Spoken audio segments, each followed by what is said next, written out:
Jagalah hatimu dengan segala kewaspadaan, karena dari situlah terpancar kehidupan. Menjaga hati itu sangat penting, bahkan lebih penting daripada menjaga dompet. Mengapa? Karena dari hatilah terpancar kehidupan. Keadaan hati kita akan menentukan setiap aspek hidup kita. Apa yang kita alami saat ini, apakah itu sebuah sukacita, kemenangan, atau sebuah keterpurukan, itu ditentukan oleh keadaan hati kita. Bahkan hati yang dipenuhi dengan segala kepahitan, kemarahan, pertikaian, fitnah dapat dipakai iblis untuk menghancurkan hidup kita. Tetapi hati yang bersih, yang dipenuhi dengan kasih Tuhan, akan dipakai Tuhan untuk kemuliaan-Nya. Keadaan hati kita akan menentukan setiap aspek hidup kita. Oleh sebab itu, betapa pentingnya kita menjaga hati. Seperti Musa, dia gagal mendapatkan rencana Tuhan.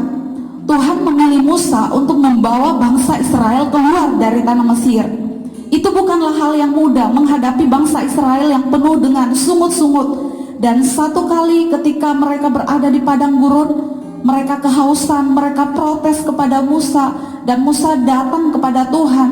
Tuhan katakan, perintahkan kepada gunung batu itu, katakan kepada gunung batu itu untuk mengeluarkan air. Tetapi apa yang Musa lakukan? Musa tidak katakan, tetapi dia malah memukul gunung batu itu. Gunung batu itu ya mengeluarkan air. Tetapi Tuhan berkata bahwa Musa, engkau berubah setia, engkau naik ke gunung Nebo, engkau melihat tanah Kanaan itu, tetapi engkau hanya boleh melihat tetapi tidak boleh masuk.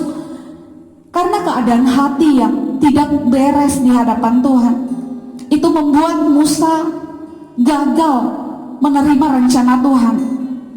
Karena itu firman Tuhan berkata dalam Efesus, segala kepahitan, kegeraman, kemarahan, pertikaian, fitnah, buang, jangan dipungut lagi. Karena itu hanya menggagalkan rencana Tuhan tergenapi bagi hidup kita, akan membawa dampak-dampak yang tidak baik dalam hidup kita. Oleh sebab itu, firman Tuhan berkata keterbukaan itu adalah awal dari pemulihan. Datang kepada Tuhan, minta Tuhan menyelidiki setiap hati kita. Kalau orang mencuri, ada CCTV yang rekam. Kalau orang berbohong, ada orang yang dengar. Tetapi ada dosa yang tersimpan dalam hati kita yang orang tidak tahu. Tetapi ada satu pribadi, yaitu Tuhan sendiri. Tidak ada yang tersembunyi di hadapan Tuhan. Ketajaman matanya sanggup menembus sampai kedalaman isi hati kita. Kita boleh menyimpan luka itu dalam hati kita dan orang tidak tahu, tetapi tidak di hadapan Tuhan. Oleh sebab itu datang terbuka di hadapan Tuhan. Seperti yang Daud katakan, Tuhan selidikilah aku, lihatlah hatiku, apakah jalanku serong, tuntunlah aku ke jalan yang benar. Minta Tuhan menyelidiki setiap hati kita. Dan satu hal yang kita tahu, bahwa hanya satu yang dapat memulihkan keadaan hati kita, yaitu kasih Tuhan. Tuhan memerintahkan kita untuk mengasihi, karena Dia terlebih dahulu mengasihi kita. Dan ketika kita mengizinkan Tuhan untuk memenuhi hidup kita dengan kasih-Nya, maka kasih itu, kasih dari Tuhan yang akan menyembuhkan setiap luka hati kita. Kasih Tuhan yang akan membereskan setiap keadaan-keadaan hati yang tidak berkenan di hadapan Tuhan. Seperti apa yang dialami oleh Yusuf. Yusuf mengalami hal-hal yang pahit dalam hidupnya, tetapi itu tidak menggagalkan dia untuk menerima rencana Tuhan. Karena dia berkata, manusia boleh merekatkan yang jahat kepadaku, tetapi Tuhan dapat mengubahnya untuk mendatangkan kebaikan. Apa yang dimaksudkan manusia untuk mencelakakan kita, itu dapat dipakai Tuhan untuk membawa keuntungan bagi kita.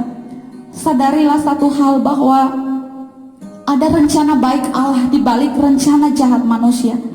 Apapun peristiwa kelam yang kita alami, sadarilah bahwa itu tidak akan menggagalkan rencana Tuhan digenapi bagi hidup kita.